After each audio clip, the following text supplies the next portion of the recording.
ഈ cockroach Janata party പാർലമെൻറ്റിന് മുമ്പിൽ നടത്തിയിട്ടുള്ള സമരം കഴിഞ്ഞ ജൂൺ മാസം തുടങ്ങി ദീർഘമായിട്ടുള്ള ഒരു ഹങ്കർ സ്ട്രൈക്ക്, അതിനുശേഷം ശക്തമായിട്ടുള്ള ഒരു പാർലമെൻറ്റ് മാർച്ചിന് പോലീസ് വളരെ ബ്രൂട്ടലായിട്ട് തന്നെയാണ് നേരിട്ടത്. അതിനുശേഷം തിരിച്ചു വന്ന് വീണ്ടും സമരം കണ്ടിന്യൂ ചെയ്തത് 3 മുദ്രാവാക്യങ്ങൾ പ്രധാനമായും മുന്നോട്ട് വെച്ചുകൊണ്ട് അതിൽ വിട്ടുവീഴ്ച ചെയ്യാതെ നടത്തിയിട്ടുള്ള ഇടപെടലുകൾ, വിദ്യാഭ്യാസ മന്ത്രിയുടെ രാജി ഉറപ്പിച്ചുകൊണ്ട് ആ സമരം പിൻവലിച്ചതടക്കമുള്ള ഈ ഒരു ടോട്ടൽ പ്രോസസ്സ് എടുത്ത് പരിശോധിച്ചാൽ ഇന്ത്യയിലെ ഈ അടുത്ത കാലത്ത് നടന്നിട്ടുള്ള പ്രക്ഷോഭങ്ങളിൽ ഏറ്റവും രാഷ്ട്രീയ പ്രാധാന്യമുള്ളതും ഫലപ്രദവുമായ ഒരു പ്രക്ഷോഭമാണ് എന്ന കാര്യത്തിൽ യാതൊരു സംശയമില്ല.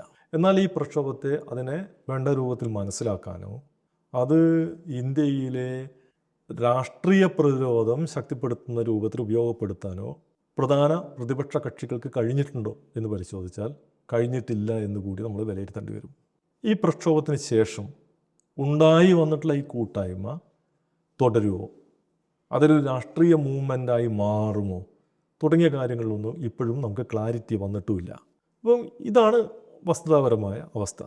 പക്ഷേ ഇതിനകത്ത് നമ്മൾ ശ്രദ്ധിക്കേണ്ട ഏറ്റവും പ്രധാനപ്പെട്ട കാര്യം, ഇപ്പോൾ ചീഫ് ജസ്റ്റിസ് തൊഴിൽരഹിതരായ യുവാക്കളെ ക്രോക്കോച്ചസ് അല്ലെങ്കിൽ പാറ്റകൾ എന്ന് വിശേഷിപ്പിച്ച ആ വിശേഷണം ഉണ്ടാക്കിയിട്ടുള്ള എന്താ പറയുക, അപമാനം ആണല്ലോ യഥാർത്ഥത്തിൽ ആളുകൾ സ്വയം ഏറ്റെടുത്ത് ഇത്തരം ഒരു പ്രക്ഷോഭത്തിലേക്ക് വരുന്നതിന് കാരണമായി. ഇത് ഒരു പ്രക്ഷോഭത്തിനെ എങ്ങനെയാണ് മനസ്സിൽ തട്ടുന്ന രൂപത്തിൽ ആളുകൾക്കിടയിൽ ചിന്തയെ വളർത്താൻ സഹായിക്കുക, എങ്ങനെയാണ് ചിലപ്പോൾ ഒരു ട്രോള് ഒരു വലിയ രാഷ്ട്രീയ ആയുധമായി തീരുക എന്നതിൻ്റെ ഏറ്റവും കൃത്യമായ ഉദാഹരണം കൂടിയാണ്. ഇന്ത്യയിലെ ജനങ്ങൾ കുറേ കാലമായിട്ട് പ്രതിസന്ധിയെ നേരിടുന്നുണ്ട്. ഇതൊരു ഒറ്റപ്പെട്ട പ്രശ്നം മാത്രമല്ല. ഇപ്പോൾ നമുക്ക് നിരവധി പ്രക്ഷോഭങ്ങൾ ഇന്ത്യയിൽ മൊത്തത്തിൽ നടക്കുന്നുണ്ട്. ഇപ്പോൾ തൊഴിലാളികൾ നടത്തിക്കൊണ്ടിരിക്കുന്ന പ്രക്ഷോഭങ്ങൾ ചെറുതല്ല. ഇപ്പോൾ ഈ അടുത്ത കാലത്താണല്ലോ നമ്മൾ ഹരിയാനയിലെ ഗുഡ്ഗാവിലും അതുപോലെ തന്നെ മറ്റ് പല പ്രദേശങ്ങളിലും തൊഴിലാളി സംഘടനകൾ പോലും ഇല്ലാതെ പ്രക്ഷോഭത്തിലേക്ക് വരുന്നത് കാണുന്നത്. ഉത്തരാഖണ്ഡിൽ ഇപ്പം അടുത്ത കാലത്ത് അത്തരത്തിലൊരു പ്രക്ഷോഭം നടക്കുന്നുണ്ടായി. സംഘടനകൾ ഉണ്ടായിട്ടല്ല, പക്ഷേ അവിടുത്തെ തൊഴിലാളി സംഘടനകൾ അതിന് പിന്തുണ പ്രഖ്യാപിച്ചുകൊണ്ട് സംഘടന രൂപപ്പെടുത്തുന്നതിന് വേണ്ടിയുള്ള ശ്രമം നടത്തുന്നു. ഒരിക്കൽ പോലും സമരം നടന്നിട്ടില്ലാത്തൊരു മേഖലയാണ് ഈ പറയുന്ന സാംസങ്ങിൻ്റെ യൂണിറ്റ് ചെന്നൈയിൽ. അവിടെ സാംസങ് തൊഴിലാളികൾ ഒരു സംഘടന ഉണ്ടാക്കി പ്രക്ഷോഭം വരുന്നു. ശരിക്ക് പറഞ്ഞാൽ സാംസങ്ങിൻ്റെ ലോകത്തെമ്പാടുമുള്ള ഒരു യൂണിറ്റിലും നടക്കാത്ത രൂപത്തിലുള്ള പ്രക്ഷോഭമാണ് ചെന്നൈയിൽ നടന്നത്. ആ പ്രക്ഷോഭത്തെ ഏതൊക്കെ രൂപത്തിൽ തകർക്കാൻ പറ്റുമോ ആ നിലയ്ക്കൊക്കെ മാനേജ്മെൻറ്റ് ശ്രമിച്ചിട്ട് പോലും ആ പ്രക്ഷോഭം ശക്തിപ്പെടുകയും അവിടെ യൂണിയൻ നിലനിൽക്കുകയും ചെയ്യുന്ന സാഹചര്യമുണ്ട്. അപ്പോൾ രാജ്യത്ത് പലതരത്തിലുള്ള പ്രക്ഷോഭങ്ങൾ പല മേഖലകളിലും ഉണ്ടാകുന്നുണ്ട്. എന്നാൽ അങ്ങനെയൊക്കെ പ്രക്ഷോഭം ഉണ്ടാകുമ്പോഴും അതിനൊരു വലിയ ജനകീയ പിന്തുണ കിട്ടുക, അതൊരു രാജ്യത്തിൻ്റെ പൊതുവായ രാഷ്ട്രീയ പ്രശ്നമായി രാഷ്ട്രീയ പ്രതിരോധമായി മാറുക എന്ന അർത്ഥത്തിൽ നോക്കുമ്പോൾ ഇപ്പോൾ ഉണ്ടായിട്ടുള്ള വിദ്യാർത്ഥികളുടെ പ്രക്ഷോഭം എന്ന് പറയുന്നത് ഏറ്റവും പ്രധാനപ്പെട്ട പ്രക്ഷോഭമാണ്. ഒരു പക്ഷേ ഇതിനോട് കമ്പയർ ചെയ്യാൻ പറ്റുന്ന ഒരു പ്രക്ഷോഭം ഈ അടുത്ത കാലത്ത് ഇന്ത്യൻ ചരിത്രത്തിൽ ഉണ്ടായിട്ടുള്ളത് കർഷക പ്രക്ഷോഭമാണ്. കർഷക പ്രക്ഷോഭം എന്ന് പറയുന്നത് അതേ നിലയ്ക്ക് തന്നെ വലിയൊരു പ്രക്ഷോഭമായിട്ട് ഉയർന്നു വന്നതാണ്. എന്നാൽ ഈ നിലയ്ക്കൊരു നേട്ടം അതിന് നേടാൻ കഴിഞ്ഞോ എന്ന് ചോദിച്ചാൽ നേടാൻ കഴിഞ്ഞു എന്ന് പറയാൻ പറ്റില്ല. എന്നാൽ കർഷക നിയമങ്ങൾ മുഴുവൻ പിൻവലിക്കേണ്ടി വന്നു സർക്കാരിന്. അപ്പം ഗവൺമെൻറ്റിൻ്റെ ഒരു നയത്തിൽ നിന്ന് പുറകോട്ട് പോകേണ്ടി വന്ന 2 പ്രക്ഷോഭങ്ങൾ നമ്മൾ എടുത്താൽ അതിലൊന്ന് കർഷക പ്രക്ഷോഭമാണ്, രണ്ടാമത്തത് ഇപ്പോൾ ഉണ്ടായിട്ടുള്ള പാറ്റകളുടെ പ്രക്ഷോഭമാണ്. പക്ഷേ ഇത്തരം പ്രക്ഷോഭങ്ങളിൽ പൊതുവായി കണ്ടുവരുന്ന ചില ദൗർബല്യങ്ങൾ കൂടി നമ്മൾ കാണാണ്ടിരുന്നുകൂടാ. അത് ഒന്ന്, പലപ്പോഴും കൃത്യമായ ഒരു പൊളിറ്റിക്കൽ ലീഡർഷിപ്പ് ഇല്ലാതെ, ഒരു ഐഡിയോളജിക്കൽ ബാക്ക്ഗ്രൗണ്ട് ഇല്ലാതെ ഉണ്ടായി വരുന്ന പ്രക്ഷോഭങ്ങൾ ഒരു മുതലാളിത്ത സാമൂഹ്യക്രമത്തിൽ ജനങ്ങൾ അനുഭവിക്കുന്ന ഒരു പ്രതിസന്ധി ഒരു പ്രഷർ കുക്കറിലെ ഒരു പ്രഷർ റിലീസ് വാൾവ് പോലെ അവരുടെ എല്ലാ പ്രശ്നങ്ങളും പറഞ്ഞു തീർക്കാനുള്ള ഒരു സാധ്യതയായി മാറുകയും ആ പ്രക്ഷോഭം തീരുന്നതോടുകൂടി തന്നെ പ്രശ്നത്തിന് കാര്യമായി പരിഹാരമൊന്നുമില്ലാതെ തന്നെ ഈ പ്രക്ഷോഭ അന്തരീക്ഷം ഇല്ലാതായി പോവുകയും ചെയ്യും എന്നുള്ളതാണ് സംഭവിക്കാറുള്ളത്. പക്ഷേ അതങ്ങനെ തന്നെ സംഭവിച്ചോളണം നിർബന്ധമൊന്നുമില്ല. ഇപ്പം ജന്തർ മന്ദർ നടന്നിട്ടുള്ള ഈ പ്രക്ഷോഭത്തിൻ്റെ ഒരു പ്രധാനപ്പെട്ട വ്യത്യാസം, അതിന് ലീഡർഷിപ്പ് കൊടുത്തിട്ടുള്ള ഇപ്പോൾ അഭിജിത്ത് ദിക്സെ ആയാലും അതുപോലെ തന്നെ മറ്റ് ലീഡർഷിപ്പായാലും അവർക്കൊക്കെ ചില രാഷ്ട്രീയ പശ്ചാത്തലങ്ങളുണ്ട്. ആ പശ്ചാത്തലം ഒരുപക്ഷെ ഈ പറയുന്ന പോലെ ആം ആദ്മി പാർട്ടിയൊക്കെ ആയി ബന്ധപ്പെട്ടിട്ടുള്ള രാഷ്ട്രീയ പശ്ചാത്തലമാണ്. ഇപ്പോൾ ഈ അഭിജിത്ത് തന്നെ നേരത്തെ ആം ആദ്മി പാർട്ടിയുടെ സോഷ്യൽ മീഡിയ ഹാൻഡിൽ കൈകാര്യം ചെയ്തുകൊണ്ടിരുന്ന ആളാണ്. അപ്പം ആ നിലയ്ക്കുള്ള ചില രാഷ്ട്രീയ പ്രവർത്തനങ്ങൾ നടത്തിയുള്ള മുൻപരിചയം എന്ന് പറയുന്നത് സംഘാടനത്തിലും അതുപോലെ തന്നെ ഇങ്ങനെ ഒരു പ്രക്ഷോഭം നിലനിർത്തിക്കൊണ്ടുപോകുന്നതിലും സഹായകരമായി പ്രവർത്തിച്ചിട്ടുണ്ട്. രണ്ട്, ഈ പ്രക്ഷോഭത്തിൻ്റെ തുടക്ക കാലഘട്ടം മുതൽ തന്നെ ചില വിദ്യാർത്ഥി സംഘടനകൾ, പ്രത്യേകിച്ചും എയ്സയും AESF-ഉം SFIയും ഒക്കെ ഈ പ്രക്ഷോഭത്തിൽ വഹിച്ചിട്ടുള്ള പങ്ക്, കാരണം അവരുടെ ദീർഘകാലത്തെ വിദ്യാർത്ഥി സംഘടനാ പ്രവർത്തന അനുഭവങ്ങൾ എന്ന് പറയുന്നത് ഈ പ്രക്ഷോഭത്തിന് കൃത്യമായ സംഘാടനം നിർവഹിക്കുന്നതിന് സഹായിച്ചിട്ടുണ്ട്. എന്ത് എപ്പോൾ എങ്ങനെ ചെയ്യണം എന്ന് പറയുന്നത് വളരെ പ്രധാനപ്പെട്ട ഒരു ഘടകമാണ്. ഏതൊരു പ്രക്ഷോഭത്തിൻ്റെയും ആദ്യം തീരുമാനിക്കേണ്ട ഒരു ഘടകം പ്രക്ഷോഭം എങ്ങനെ പിൻവലിക്കും എന്നുള്ളതാണ്. പ്രക്ഷോഭം നടത്തുക എന്നതല്ല, പ്രക്ഷോഭം പിൻവലിക്കുക എന്നതാണ് യഥാർത്ഥത്തിൽ ഏറ്റവും പ്രയാസകരമായിട്ടുള്ള കാര്യം.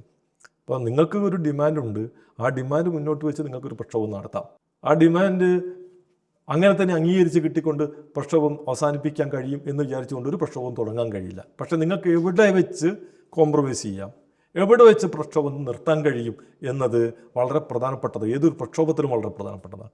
ഈ പ്രക്ഷോഭത്തെ സംബന്ധിച്ചിടത്തോളം എന്താണ് നോൺ നെഗോഷ്യബിൾ ആയിട്ടുള്ള ഡിമാൻഡ്, എവിടെയാണ് നിങ്ങൾക്ക് നെഗോഷിയേറ്റ് ചെയ്യാൻ കഴിയുക എന്ന കാര്യത്തിനകത്ത് ക്ലാരിറ്റി ഉണ്ടായിരുന്നു എന്നതാണ് യഥാർത്ഥത്തിൽ ഈ പ്രക്ഷോഭത്തിൻ്റെ വിജയ കാരണങ്ങളൊന്ന്. അതായത് എവിടെയാണ് നമ്മൾ ഈ പ്രക്ഷോഭം നിർത്തുക എന്നത് സംബന്ധിച്ച് ഈ പ്രക്ഷോഭകാരികൾക്ക് കൃത്യമായ ധാരണയുണ്ടായിരുന്നു. അപ്പോൾ ആ അർത്ഥത്തിലൊക്കെ നോക്കുമ്പോൾ ഒരു രാഷ്ട്രീയ സമരം എന്ന നിലയ്ക്ക് തന്നെ നമുക്ക് സൂചിപ്പിക്കാൻ കഴിയുന്ന ഒന്നാണ് ഇന്ത്യയിൽ നടന്നിട്ടുള്ള ജന്തർ മന്ദർ പ്രക്ഷോഭം. കർഷക പ്രക്ഷോഭം പോലും അത്ര ആ അർത്ഥത്തിൽ രാഷ്ട്രീയ സമരം എന്ന രൂപത്തിൽ പറയാൻ കഴിയും. കാരണം ഇന്ത്യയിലെ ധനിക കർഷകരുടെ വലിയ പങ്കാളിത്തത്തോടു കൂടി നടന്നിട്ടുള്ള സമരമാണ് കർഷക സമരം. അതിനകത്ത് നാമമാത്ര കർഷകരുടെയൊക്കെ നല്ല പങ്കാളിത്തം ഉണ്ടായിരുന്നെങ്കിൽ പോലും അവരുടെ താല്പര്യങ്ങൾ കൂടി അതിനകത്ത് പ്രധാനപ്പെട്ടതായിരുന്നു എന്നുള്ളതുകൊണ്ട് എന്താ പറയുക, വലിയൊരു രാഷ്ട്രീയ മുന്നേറ്റമായി കർഷക സമരത്തിന് മാറാൻ കഴിയാതിരുന്ന സാഹചര്യം ഉണ്ടെങ്കിൽ അതിനപ്പുറത്തേക്ക് ഒരു രാഷ്ട്രീയ മുന്നേറ്റമായി മാറാൻ കഴിയുന്ന സാഹചര്യം ഈ വിദ്യാർത്ഥി പ്രക്ഷോഭത്തിൽ ഉണ്ടായിട്ടുണ്ട്.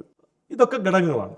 എന്നാൽ ഈ പ്രക്ഷോഭത്തിനോട് ദേശീയ അടിസ്ഥാനത്തിൽ പ്രതിപക്ഷ കക്ഷികൾ എടുത്തിട്ടുള്ള സമീപനം, ഇപ്പം നമ്മളിപ്പോൾ CPM അല്ലെങ്കിൽ CPI അതുപോലെ തന്നെ ഇടതുപക്ഷ കക്ഷികൾ എടുക്കുമ്പോൾ ദേശീയ രാഷ്ട്രീയത്തിൽ അവരുടെ സ്വാധീനം എന്ന് പറയുന്നത് വളരെ ചെറുതാണ്. ആ ചെറിയ സ്വാധീനം വെച്ചുകൊണ്ട് തന്നെ അവർക്ക് കഴിയാവുന്ന രൂപത്തിൽ ഈ പ്രക്ഷോഭത്തിനകത്ത് ഇടപെടാൻ അവർ ശ്രമിച്ചിട്ടുണ്ട്. പ്രക്ഷോഭത്തിൻ്റെ തുടക്ക സമയം മുതൽ തന്നെ ആ പ്രക്ഷോഭ വേദിയിലെത്താനും ആ പ്രക്ഷോഭത്തോട് ഐക്യദാർഢ്യം പ്രകടിപ്പിക്കാനും ആ പ്രക്ഷോഭത്തിൻ്റെ ഭാഗമായി നിൽക്കാനും അത്തരം കക്ഷികൾ എടുത്തിട്ടുള്ള തീരുമാനവും അവരുടെ പിന്തുണയും വളരെ പ്രധാനപ്പെട്ടതാണ്. ഈ പ്രക്ഷോഭം നിലനിർത്തിക്കൊണ്ടുപോകുന്നതിനും ആ രാഷ്ട്രീയ ധാര വളരെ ഫലപ്രദമാണ്. എന്നാൽ അതേപോലെ ഒരു ഉത്തരവാദിത്വം യഥാർത്ഥത്തിൽ നിർവഹിക്കേണ്ട ഉത്തരവാദിത്വം ആർക്കുണ്ടായിരുന്നു? പ്രധാനപ്പെട്ട പ്രതിപക്ഷം എന്ന നിലയ്ക്ക് കോൺഗ്രസിനുണ്ടായിരുന്നു. എന്നാൽ അങ്ങനെ ഒരു ഉത്തരവാദിത്വം നിറവേറ്റാൻ കോൺഗ്രസ് ശ്രമിച്ചില്ല എന്ന് മാത്രമല്ല, ഇടക്കാലത്ത് ഇന്ത്യ സഖ്യത്തിൻ്റെ ഒരു യോഗത്തിൽ വെച്ച് ഇക്കാര്യത്തെ സംബന്ധിച്ച് നടന്നിട്ടുള്ള ഒരു ചർച്ചയിൽ BJPയുടെ B ടീമാണ് ഇപ്പം പ്രക്ഷോഭം നടത്തുന്നത് എന്നൊരു നിലപാടാണ് കോൺഗ്രസ് സ്വീകരിച്ചത്. പ്രക്ഷോഭത്തെ യഥാർത്ഥത്തിൽ മനസ്സിലാക്കുന്നതിൽ അവർക്ക് ഒന്നുകിൽ പാളിച്ച വന്നു, അല്ലെങ്കിൽ അവർക്ക് മനസ്സിലായിട്ട് അവർ മനസ്സിലാക്കാൻ തയ്യാറായില്ല. കാരണം ഞങ്ങൾ അല്ലാതെ മറ്റൊരാളും പ്രക്ഷോഭം നടത്തേണ്ടതില്ല എന്നൊരു നില അവർ സ്വീകരിച്ചോ എന്നൊരു സംശയമുണ്ട്. രണ്ട്, ഞാൻ രണ്ടാമത് പറഞ്ഞൊരു കാര്യത്തിനൊരു തിരുത്തുണ്ട്. ഞങ്ങളല്ലാതെ മറ്റൊരാളും പ്രക്ഷോഭം നടത്തേണ്ടതില്ല എന്ന് കോൺഗ്രസ് ഒരിക്കലും തീരുമാനിക്കില്ല. കാരണം അവരൊരിക്കലും പ്രക്ഷോഭം നടത്താറില്ല. ഇപ്പോൾ 2014 ഈ മോദി സർക്കാർ വന്നതിന് ശേഷം ഏറ്റവും വലിയ ഇന്ത്യൻ സമൂഹത്തിന് ഏറ്റവും വലിയ ബ്ലോ എന്ന് പറയുന്നതായിരുന്നല്ലോ നോട്ട് നിരോധനം. നോട്ട് നിരോധനം എന്ന് പറയുന്നത് യഥാർത്ഥത്തിൽ ഇന്ത്യയിലെ മുഴുവൻ ജനങ്ങളെയും ബാധിച്ചൊരു പ്രശ്നമാണ്. പക്ഷേ അതിൻ്റെ ഭാഗമായി രാജ്യവ്യാപകമായി എന്തെങ്കിലും ഒരു എതിർപ്പോ പ്രക്ഷോഭമോ ഉയർന്നു വന്നു. ആളുകൾ ക്യൂ നിന്ന് മരിച്ചുപോയി എന്നല്ലാതെ ഏതെങ്കിലും തരത്തിലുള്ള പ്രതിരോധം അതിനെതിരായിട്ട് ഉയർന്നു വരാൻ കഴിഞ്ഞില്ല. കാരണം അങ്ങനെ ഒരു പ്രതിരോധത്തിന് നേതൃത്വം കൊടുക്കാൻ ഉത്തരവാദപ്പെട്ട കോൺഗ്രസ് ഒരു കാലത്ത് അത്തരം ഒരു പ്രക്ഷോഭത്തിന് നേതൃത്വം കൊടുത്തില്ല. നിങ്ങൾ ഈ കഴിഞ്ഞ ഒരു 2014-26 വരെയുള്ള ഈ കാലഘട്ടത്തിൽ ഞാൻ 12 വർഷം കഴിഞ്ഞാൽ ഈ 12 വർഷത്തിൽ ഈ കഴിഞ്ഞ പാർലമെൻറ്റ് തെരഞ്ഞെടുപ്പിന് മുന്നോടിയായി നടത്തിയിട്ടുള്ള ഭാരത് ജോഡോ യാത്ര യഥാർത്ഥത്തിൽ ഒരു തരത്തിൽ പറഞ്ഞാൽ നമുക്ക് വേണമെങ്കിൽ പ്രക്ഷോഭം എന്നറിയാം. പക്ഷെ അതൊരു ഇലക്ഷൻ ക്യാമ്പയിൻ്റെ അപ്പുറത്തേക്ക് അതിന് വളരാൻ കഴിഞ്ഞിട്ടില്ല.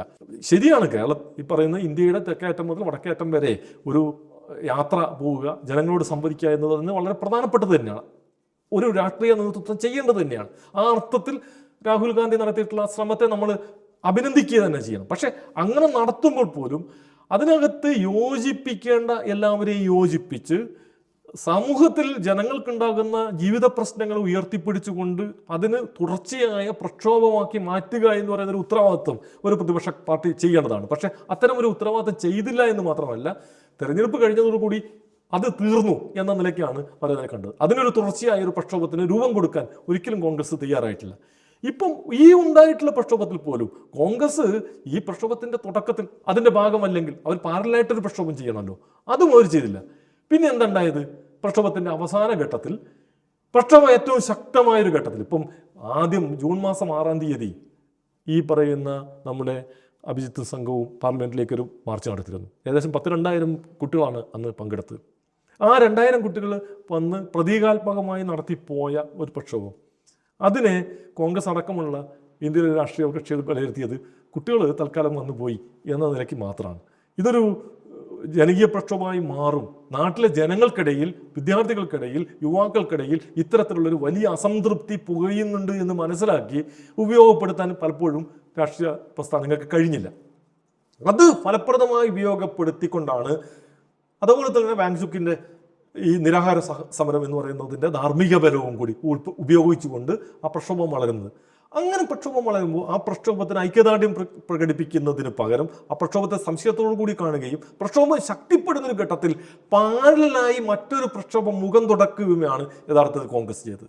നേരത്തെ കോൺഗ്രസിന് എതിരായി കോൺഗ്രസ് മുഖ്യ പ്രതിപക്ഷം എന്ന നിലയ്ക്ക് വഹിക്കുന്നതിന് പകരം ഇത്തരമൊരു പ്രക്ഷോഭം ഉയർത്തിക്കൊണ്ടുകൊണ്ട് പ്രതിപക്ഷത്തിൽ ഒരു ഭിന്നിപ്പുണ്ടാക്കുന്നതിന് സഹായകരമാവുന്ന ഒരു BJPയുടെ ബി ടീം എന്ന നിലയ്ക്ക് ആണ് പ്രക്ഷോഭത്തെ വ്യാഖ്യാനിച്ചതെങ്കിൽ, യഥാർത്ഥത്തിൽ മോഡി സർക്കാരിനെതിരായി ഉയർന്നു വന്ന വലിയൊരു പ്രക്ഷോഭത്തിനെ പിളർത്താനുള്ള ശ്രമം എന്ന രൂപത്തിലാണ് പാരലായി മറ്റൊരു സമരമുഖം തുറക്കുക എന്നതിലൂടെ കോൺഗ്രസ് ചെയ്തു.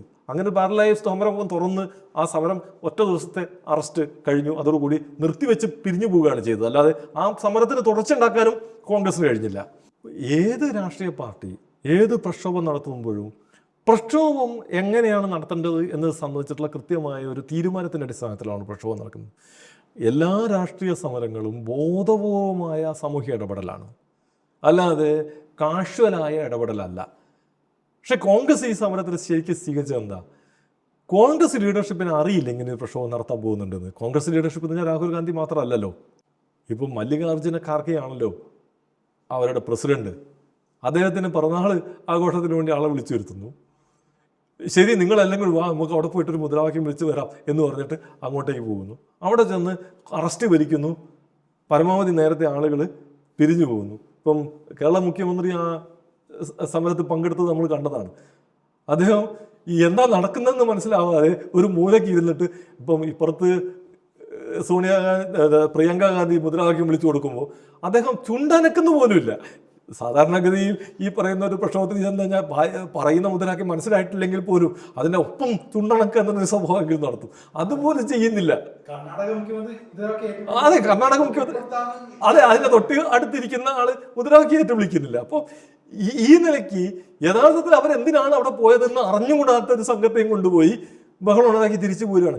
അതുകൊണ്ട് തന്നെയാണ് അവർക്ക് പാരലൽ ആയിട്ട് സമരം ചെയ്യേണ്ടി വരുന്നത്. ഈ സമരത്തിൻ്റെ ഭാഗമായി തീരുമ്പോൾ ഈ കോക്രോച്ച് ജനതാ പാർട്ടി എന്ന് പറയുന്ന അവർ നടത്തുന്ന ജന്തർ പ്രക്ഷോഭത്തിനോട് ഐക്യദാർഢ്യം പ്രകടിപ്പിക്കുമ്പോൾ അവരെ അഭിസംബോധന ചെയ്യണമെങ്കിൽ അത് അഭിസംബോധന ചെയ്യാൻ പറ്റുന്ന ഒരു ക്രെഡിബിലിറ്റി എന്ന് പറയുന്ന സാധനം ഈ പാർട്ടിക്ക് വേണമല്ലോ. അതില്ല എന്ന് രാഹുൽ ഗാന്ധി തന്നെ സ്വയം സമ്മതിക്കുക കൂടിയാണ് അദ്ദേഹത്തിൻ്റെ ഈ പ്രക്ഷോഭത്തിൽ ചെയ്തിട്ടുള്ളത്. എന്ന് മാത്രമല്ല, നമ്മൾ നോക്കൂ, കേരളത്തിൽ നിന്ന് ആ പ്രക്ഷോഭത്തിൽ പോയിട്ടുള്ള യുവ നേതാക്കന്മാർ, ഇപ്പോൾ വിഷ്ണുനാഥ് ആ പ്രക്ഷോഭത്തിലേക്ക് നടന്നു പോകുന്നത് നമ്മൾ കാണുന്നു. ഇപ്പോഴാണ് അറിഞ്ഞത് ഇങ്ങനൊരു സാധനം നടക്കുന്നതായിട്ട്. അപ്പം പെട്ടെന്ന് അവിടെ എത്തണം, അതിന് പോവുകയാണ്. അതായത് കഴിഞ്ഞ ഒരു മാസത്തിലേറെയായി നടക്കുന്നൊരു വലിയ പ്രക്ഷോഭത്തെക്കുറിച്ച് കേരളത്തിലെ ഒരു മന്ത്രി പറയാണ്, ഞാൻ ഇപ്പോഴാണ് ഈ സംഗതി ഡൽഹിയിൽ വന്നപ്പോൾ പെട്ടെന്ന് അറിഞ്ഞതാണ്, അതുകൊണ്ടാണ് പോകുന്നത് എന്ന നിലയ്ക്കാണ് പ്രക്ഷോഭത്തിലേക്ക് പോകുന്നത്.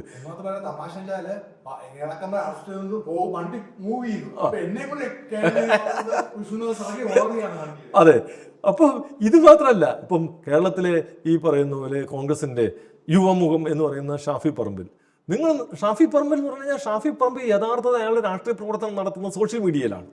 സാമൂഹ്യ പ്രശ്നങ്ങളിൽ ഏതെങ്കിലും രൂപത്തിലുള്ള ഇടപെടൽ നടത്തുമെന്നും അല്ല അദ്ദേഹം ചെയ്യുന്നത്. അദ്ദേഹം റീലുകളിലൂടെയാണ് യഥാർത്ഥത്തിൽ രാഷ്ട്രീയ പ്രവർത്തനം നടത്തുന്നത്. പക്ഷേ നിങ്ങൾ ഈ കഴിഞ്ഞ ഈ പ്രക്ഷോഭവുമായി ബന്ധപ്പെട്ട് ഈ കാലഘട്ടത്തിൽ എന്തെങ്കിലും ഒരു പ്രസ്താവന അല്ലെങ്കിൽ ഒരു റീല്, ഒരു പ്രതികരണം ഈ പറയുന്ന വിഷയവുമായി ബന്ധപ്പെട്ടുകൊണ്ട് ഷാഫി പറമ്പിൽ നടത്തിയത് നിങ്ങൾക്ക് കാണാൻ കഴിയുമോ? കേരളത്തിൽ ഏതെങ്കിലും ഒരു കോൺഗ്രസ് യുവജന സംഘടനയുടെ നേതാവ്, കോൺഗ്രസിൻ്റെ വിദ്യാർത്ഥി സംഘടന, രാഹുൽ ഗാന്ധിനെ അറസ്റ്റ് ചെയ്തതിന് ശേഷം പിറ്റേ ദിവസം അവർ എന്താ പറയുക വിദ്യാഭ്യാസ ബന്ദ് നടത്തി, ദേശവ്യാപകമായി വിദ്യാഭ്യാസ ബന്ദ് എന്ന രൂപത്തിൽ നടത്തി. അത് വസ്തുത തന്നെ. പക്ഷേ അവിടെയും രാഹുൽ ഗാന്ധിനെ അറസ്റ്റ് ചെയ്തതിനെതിരായിട്ടല്ലാതെ നീറ്റ് പരീക്ഷയുടെ ചോർച്ചയ്ക്കെതിരായിട്ടോ അല്ലെങ്കിൽ ധർമ്മേന്ദ്ര പ്രധാൻ രാജിവെക്കണമെന്ന ആവശ്യം ഉന്നയിച്ചുകൊണ്ടല്ലോ അവർ ഈ പറയുന്ന പ്രക്ഷോഭം നടത്തുന്നത്. അപ്പം യഥാർത്ഥത്തിൽ രാഷ്ട്രീയമായി രാജ്യത്ത് ശക്തമായൊരു പ്രതിരോധം ഉയർത്തിക്കൊണ്ടുവരാൻ കഴിയുന്നൊരു സാഹചര്യത്തെ ഉപയോഗപ്പെടുത്താൻ കഴിയാത്ത രൂപത്തിലേക്ക് കോൺഗ്രസ് മാറി. അത് കോൺഗ്രസിൻ്റെ രാഷ്ട്രീയ പാപ്പരത്താണ് കാണിക്കുന്നത്. യഥാർത്ഥത്തിൽ കോൺഗ്രസ് എന്ന് പറയുന്ന സംഘടന BJPയുടെ B ടീമായിട്ട് മാറുന്ന രൂപത്തിലാണ് ഇപ്പോൾ സംഭവിച്ചുകൊണ്ടിരിക്കുന്നത്. പ്രത്യക്ഷത്തിൽ രാജ്യത്ത് ഉയർന്നു വരുന്ന പ്രതിഷേധങ്ങൾ, പ്രതിരോധങ്ങൾ, പ്രക്ഷോഭങ്ങൾ ഈ പറയുന്ന നരേന്ദ്രമോദി സർക്കാരും അവർ മുന്നോട്ട് വെക്കുന്ന ക്രോണിക് ക്യാപിറ്റലിസ്റ്റിക് സാമൂഹ്യ അവസ്ഥയെയും പ്രതിരോധിക്കുന്നതിന് വേണ്ടി ഉയർന്നു വരുന്ന നിരവധി പ്രക്ഷോഭങ്ങളുണ്ട്. ഈ പ്രക്ഷോഭങ്ങളെ ആകെ കോർത്തിണക്കി രാജ്യത്ത് പ്രതിരോധത്തിൻ്റെ ഒരു പുതിയ അന്തരീക്ഷം സൃഷ്ടിക്കുന്നതിന്, ജാതിമത ഭേദമന്യേ മുഴുവൻ ആളുകളെയും ഒരുമിച്ച് നിർത്തുന്നതിന് സഹായകരമാകേണ്ട ഒരു വേദിയെ ഫലപ്രദമായി ഉപയോഗിക്കാൻ കോൺഗ്രസിന് കഴിഞ്ഞിട്ടില്ല എന്നതാണ് ഇത് കാണിക്കുന്നത്. പക്ഷെ നമുക്ക് ഇതിനകത്ത് ഏറ്റവും സന്തോഷകരമായി കാണുന്നൊരു കാര്യം, ഈ പ്രക്ഷോഭകാരികൾ ഇന്ത്യയിലെ രാഷ്ട്രീയ സാഹചര്യങ്ങളെ പലതിനെയും ഫലപ്രദമായി തിരിച്ചറിയുന്നുണ്ട് എന്നുള്ളതാണ്. ഇപ്പോൾ ഉദാഹരണത്തിന് അഭിജിത്ത് പറയുന്നുണ്ട്, എൻ്റെ പേര് അഭിജിത്തിന് പകരം ഖാലിദ് എന്നായിരുന്നെങ്കിൽ ഞാൻ നേരത്തെ തന്നെ ജയിലായിരിക്കുമായിരുന്നു എന്ന് പറയുന്നത് വളരെ കൃത്യമായിട്ടുള്ളൊരു സൂചന. എങ്ങനെയാണ് ഇന്ത്യൻ ഭരണാധികാരി വർഗം ഇന്ത്യയുടെ രാഷ്ട്രീയത്തെ, പ്രക്ഷോഭങ്ങളെ നോക്കിക്കാണുന്നത്, എങ്ങനെയാണ് അവർ അതിനെ ഈ പറയുന്ന രൂപത്തിൽ ഡിവൈഡ് ചെയ്ത് ഉപയോഗപ്പെടുത്താൻ ശ്രമിക്കുന്നത് എന്ന് ഈ വിദ്യാർത്ഥി യുവജന നേതൃത്വത്തിന് മനസ്സിലാവുന്നുണ്ട്. അവർക്കത് മനസ്സിലാവുന്നുണ്ട് എന്നുള്ളത് തന്നെയാണ് നമ്മുടെ മുമ്പിലുള്ള പ്രതീക്ഷ. യഥാർത്ഥത്തിൽ ഇന്ത്യയിലെ ഇത്തരത്തിലുള്ള യുവാക്കളുടെ ജെൻസി എന്ന് പറയുന്ന വാക്കിനൊരു പ്രശ്നമുണ്ട്. ജെൻസി എന്ന് പറയുന്ന സി എന്ന് പറയുന്നത്, നമ്മൾക്ക് ഇസഡ് എന്ന് പറയുന്നതിന് പകരം സി എന്ന് പറയുന്നത് അമേരിക്കൻ യൂസേജാണ്. ഈ ജെൻസി പ്രയോഗം തന്നെ ഒരു അമേരിക്കൻ പ്രയോഗമാണ്. അങ്ങനെ ആയിരിക്കുമ്പോഴും ഇതൊരു എന്താ പറയുക, മറ്റൊരർത്ഥത്തിൽ ഒരു എന്താ പറയുക ഇന്ത്യയിലെ യുവജനങ്ങളുടെ ഒരു വലിയ പ്രക്ഷോഭം ആയിട്ട് ഉയർന്നു വരികയാണ്. യുവജനങ്ങൾ എല്ലാ കാലത്തും നമ്മൾ പലപ്പോഴും അവർ എന്താ പറയുക കാര്യങ്ങളോട് ശരിയായ രൂപത്തിൽ പ്രതികരിക്കാത്തവരാണ്, പ്രതികരണശേഷി ഇല്ലാത്തവരാണെന്നൊക്കെ പറയുമ്പോഴും അവർ ഇത്തരത്തിൽ വളരെ ശക്തമായിട്ട് പ്രതികരിക്കുന്ന പല സന്ദർഭങ്ങളും ഉണ്ടായിട്ടുണ്ട്. ഇപ്പോൾ കേരളത്തിൽ പ്രളയം വന്ന സമയത്ത് അവർ നടത്തിയിട്ടുള്ള ഇടപെടലുകൾ തുടങ്ങി നമ്മൾ എല്ലാ കാലഘട്ടത്തിലും ചില സന്നിഗ്ധ ഘട്ടങ്ങളിൽ യുവത്വം സടകുടഞ്ഞ് എഴുന്നേറ്റ് രാഷ്ട്രീയ പ്രവർത്തനം നടത്തുന്ന സന്ദർഭങ്ങളുണ്ടായിട്ടുണ്ട്. അത്തരമൊരു സന്ദർഭമാണ് യഥാർത്ഥത്തിൽ ഇപ്പം നടന്നിട്ടുള്ളത്. ഇതിനെ ഇന്ത്യയിലെ ഒരു പൊതുരാഷ്ട്രീയ പ്രവർത്തനമായി, പ്രതിരോധ പ്രവർത്തനമായി മാറ്റി തീർക്കുക എന്ന് പറയുന്ന ഉത്തരവാദിത്വം യഥാർത്ഥത്തിൽ ആ സംഘടനാ പ്രവർത്തകർക്കുണ്ട്. അത് നമുക്ക് നിറവേറ്റാൻ കഴിയുമോ എന്നുള്ളതാണ് പ്രധാനപ്പെട്ടത്. ഒരുപാട് ഇൻസിഡൻസ് ഈ സമരവുമായി ബന്ധപ്പെട്ട് നമുക്ക് കാണുന്നുണ്ട്. ഇപ്പോൾ ഉദാഹരണത്തിന് റാബിദ് എന്ന് പറയുന്ന പാറ്റ്ന എന്നുള്ളൊരു വിദ്യാർത്ഥി ആ സമരത്തിൽ വരുന്നത് എന്ന് പറയുക, അയാളുടെ കൈ ബാൻഡേജ് ഇട്ടിട്ടാണ് വരുന്നത്. അച്ഛൻ തള്ളി ഇട്ടിട്ടാണ് ബാൻഡേജ് ഇടേണ്ടി വരുന്നത്. BJP സപ്പോർട്ടറായിട്ടുള്ള അച്ഛൻ ഇങ്ങനൊരു പ്രക്ഷോഭത്തിലേക്ക് ഇവൻ പോകുന്നു എന്നതിൻ്റെ അകത്തുള്ള എതിർപ്പ് അവനെ തള്ളിയിട്ട് അവൻ ഹോസ്പിറ്റലൈസ് ചെയ്യുന്ന അവസ്ഥയിലാണ്. അവിടെ നിന്ന് ബാൻഡേജ് ഇട്ട അവസ്ഥയിൽ അവൻ അവിടെ സമരത്തിൽ വരികയാണ്. ആ സമരത്തിൽ വരുമ്പോൾ ഞാൻ ഈ സമരത്തിൽ നിന്ന് തിരിച്ചു പോവില്ല എന്ന് പ്രഖ്യാപിക്കുന്നത് അച്ഛൻ പ്രതിനിധാനം ചെയ്യുന്ന രാഷ്ട്രീയ പാർട്ടിയോട് ഞാൻ സമരം ചെയ്യുന്നു എന്ന അർത്ഥത്തിൽ കൂടിയാണ്. ഇത് മാത്രമല്ല, ആദ്യ കാലഘട്ടങ്ങളിൽ കുറേയേറെ വിദ്യാർത്ഥികൾ സമരത്തിൽ പങ്കെടുത്തത് മാസ്ക് ധരിച്ചുകൊണ്ടാണ്. മാസ്ക് ധരിക്കുന്നതിന് കാരണമായി കുട്ടികൾ പറഞ്ഞിരുന്നത് അവർക്ക് ഭരണാധികാരികളോട് ഉള്ള പേടിയല്ല, എന്നാൽ വീട്ടുകാർ ഞങ്ങളെ കണ്ടാൽ, കാരണം ഇത് പലപ്പോഴും വീഡിയോ ഒക്കെ ചെയ്യുമ്പോൾ വീട്ടിൽ കാണുമല്ലോ, വീട്ടുകാർ നമ്മളെ കണ്ടു കഴിഞ്ഞാൽ സ്വാഭാവികമായിട്ട് അവരെ സമരത്തിൽ നിന്ന് തിരിച്ചു വിളിക്കും. അതുകൊണ്ട് ഞങ്ങൾ സമരത്തിൽ നിന്ന് തിരിച്ചു പോകാൻ ഞങ്ങൾ തയ്യാറല്ല, ഞങ്ങൾ മുഖം മറച്ച് സമരം ചെയ്യുന്നു എന്ന അർത്ഥത്തിലാണ് പലരും മാസ്ക് ഇട്ടുകൊണ്ട് സമരം ചെയ്യുന്നത്. അപ്പം ഇങ്ങനെ ഒരുപാട് എന്താ പറയുക അനുഭവങ്ങളിലൂടെയാണ് ഈ സമരം വികസിച്ചു വരുന്നത്. തുടക്കത്തിലുണ്ടായിരുന്ന സമരം എന്ന് പറയുന്നത് എങ്ങനെ ഈ സമരം മുന്നോട്ട് പോകുമെന്നുണ്ടായിരുന്ന പ്രശ്നങ്ങളെ യഥാർത്ഥത്തിൽ ലീഡർഷിപ്പല്ല സമരത്തിനെ ആ നിലയിലേക്ക് വളർത്തിയത്. അവിടെ വന്നു ചേർന്ന അണികൾ സമരത്തെ നയിക്കുന്നൊരവസ്ഥയിലേക്ക് മാറി. അതായത് ലീഡർഷിപ്പ് എന്ന് പറയുന്നത് അണികളിൽ നിന്ന്, സമരക്കാരിൽ നിന്ന്, സമരത്തിൽ പങ്കെടുത്തുന്ന വിവിധ പ്രദേശങ്ങളിൽ വന്നു ചേരുന്ന ആളുകളിൽ നിന്ന് പഠിക്കുക എന്ന് പറയുന്ന രൂപത്തിലേക്ക് മാറുകയും സമരത്തിൻ്റെ മുഖം ആ നിലയിൽ നിശ്ചയിക്കപ്പെടുകയും ചെയ്തു എന്നുള്ളത് വളരെ പ്രധാനപ്പെട്ട ഒരു ഘടകമാണ്. യഥാർത്ഥ ഇന്ത്യ പോലുള്ള വളരെ ബഹുസ്വരമായിട്ടുള്ളൊരു സമൂഹത്തിൽ നിങ്ങൾക്കൊരു സമരം എളുപ്പത്തിൽ രൂപപ്പെടുത്താൻ കഴിയില്ല. കാരണം രാജ്യം എന്ന് പറയുന്നത് ഭയങ്കര വിശാലമായിട്ടുള്ള രാജ്യമാണ്, ഒറ്റ സംസ്കാരമല്ല, ഭാഷ വ്യത്യസ്തമാണ്. ഇങ്ങനെ വ്യത്യസ്തമായ ഭാഷ സംസാരിക്കുന്ന, വ്യത്യസ്തമായ സംസ്കാരമുള്ള, വ്യത്യസ്തമായ മതവും ജാതിയും ഒക്കെ നിലനിൽക്കുന്ന ഒരു സമൂഹത്തിൽ ഒരു കോമൺ ഇഷ്യൂവിന് പുറത്തൊരു സമരം ഉയർത്തി വരുമ്പോൾ അത് ഈ പറയുന്ന വൈവിധ്യത്തിൽ നിന്ന് രൂപപ്പെട്ടു വരിക എന്ന് പറയുന്നത് വളരെ പ്രധാനപ്പെട്ട ഒരു സാധനം. അങ്ങനെ രൂപപ്പെട്ടു വന്നു എന്നതാണ് യഥാർത്ഥത്തിൽ ഈ സമരത്തിൻ്റെ പ്രധാനപ്പെട്ട ഘടകം. സ്വാഭാവികമായിട്ടും ഈ സമരത്തിൻ്റെ ഭാഗമായി അവിടെ മാത്രമല്ലല്ലോ പ്രക്ഷോഭം നടന്നു. ജന്തർ മന്ദിറിൽ ആളുകളുടെ പ്രക്ഷോഭം നടന്നു, മുംബൈയിൽ പ്രക്ഷോഭം നടന്നു, പാറ്റ്നയിൽ പ്രക്ഷോഭം നടന്നു. ഇപ്പം ബീഹാറിൽ നടന്നിട്ടുള്ള പ്രക്ഷോഭത്തിൻ്റെ ചില രസകരമായ സീനുകൾ നമ്മൾ കണ്ടു. ഇപ്പോൾ പോലീസുകാരെ അടിക്കാൻ വരുമ്പോൾ കുട്ടികൾ ജനഗണമന പാടുന്നു, പോലീസുകാരെ അറ്റൻഷനാക്കി നിർത്തുന്നു. അവരവിടെ ബാരിക്കേഡ് വെക്കുമ്പോൾ അത് എടുത്തുകൊണ്ടുപോയി അവർ കളിക്കുന്നു. ഇപ്പുറത്ത് ജലപീരങ്കി ഉപയോഗിക്കുമ്പോൾ അവരതിനകത്ത് മഴനൃത്തം ആടുന്നു. ഇങ്ങനെ വളരെ സർഗാത്മകമായ ചില ഇടപെടലുകൾ കൂടി യഥാർത്ഥത്തിൽ ഈ പ്രക്ഷോഭത്തിൻ്റെ ഭാഗമായി രാജ്യത്തിൻ്റെ വിവിധ ഭാഗങ്ങളിൽ നമ്മൾ കാണുകയാണ്. ജമ്മു കാശ്മീർ മുതൽ കന്യാകുമാരി വരെ രാജ്യത്തിൻ്റെ എല്ലാ പ്രദേശങ്ങളിലും ഈ സമരത്തിൻ്റെ ഭാഗമായി അനുരണനങ്ങൾ ഉണ്ടായി. അപ്പം ഇത് മാത്രമല്ല, ഇന്ത്യൻ യുവാക്കൾ വലിയ രൂപത്തിൽ ഉപയോഗിച്ചിട്ടില്ലാത്ത ഒരു രാഷ്ട്രീയ പ്രതീകം ഈ സമരത്തിൽ ഉപയോഗപ്പെട്ടു എന്നത് കൂടി നമ്മൾ കാണേണ്ടത്. അത് ഭഗത് സിംഗ് ആണ്. ഭഗത് സിംഗ് പലപ്പോഴും ഇന്ത്യയിലെ ഈ ദേശീയ പ്രക്ഷോഭങ്ങളിൽ ഏറ്റവും ശക്തമായി ഉപയോഗിക്കപ്പെടേണ്ട ഒരു പ്രതീകമാണ് ഭഗത് സിംഗ്. പക്ഷേ നമ്മൾ കണ്ടു ശീലിച്ച പ്രക്ഷോഭങ്ങളിലൊക്കെ ഭഗത് സിംഗ് ആ രൂപത്തിൽ ഉപയോഗിക്കപ്പെടുകയോ ഒന്നും ചെയ്തിട്ടില്ല. പക്ഷേ ഈ പ്രക്ഷോഭം ഭഗത് സിംഗിനെ യഥാർത്ഥത്തിൽ ഈ സമരത്തിൻ്റെ ഒരു പ്രധാനപ്പെട്ട പ്രതീകമായിട്ട് രണ്ട് പ്രധാനപ്പെട്ട പ്രതീകങ്ങൾ ഉയർന്നു വന്നത്, ഒന്ന് ഭഗത് സിംഗ് ആണ്, മറ്റൊന്ന് അംബേദ്കറാണ്. അപ്പം ആ നിലയ്ക്ക് യഥാർത്ഥത്തിൽ ഇന്ത്യയെ ഉയർത്തിപ്പിടിക്കേണ്ട ഒരു രാഷ്ട്രീയം, ബഹുസ്വരതയുടെ ഒരു രാഷ്ട്രീയം ഉപയോഗിക്കപ്പെട്ടു എന്നത് ഈ സമരത്തിൻ്റെ പ്രത്യേകതയാണ്. മാത്രമല്ല, ഈ സമരത്തിന് ലീഡർഷിപ്പ് കൊടുത്ത ആള് അഭിജിത്ത് ദലിത് സമൂഹത്തിൽ നിന്ന് വന്നൊരു ആളാണ് എന്നതുകൂടി ഇതിനകത്ത് പ്രധാനപ്പെട്ടതാണ്. അത്തരമൊരു സാഹചര്യത്തിൽ നിന്ന് യഥാർത്ഥത്തിൽ അദ്ദേഹത്തിന് ഇന്ത്യൻ സാഹചര്യത്തിൽ നിന്നും പുറത്തുപോയി പഠിക്കാനും ചില കാര്യങ്ങൾ എന്താ പറയുക ഗ്രഹിക്കാനും ഒക്കെ കഴിഞ്ഞു എന്നുള്ളതും ഈ സമരത്തിനകത്ത് അയാൾക്ക് സഹായകരമായിട്ടുണ്ട്. ചിലപ്പം ഇന്ത്യൻ ക്യാമ്പസുകളിൽ തന്നെയായിരുന്നു അദ്ദേഹം ഉണ്ടായിരുന്നതെങ്കിൽ ഈ നിലയ്ക്കൊരു പ്രക്ഷോഭത്തിനെ അയാൾക്ക് കൊണ്ടുപോകാൻ കഴിഞ്ഞു കൊള്ളണം എന്ന് നിർബന്ധമില്ല. അപ്പം ഇതൊക്കെ കൂടി ഈ പ്രക്ഷോഭത്തിൽ ഘടകമായിട്ടുണ്ട്.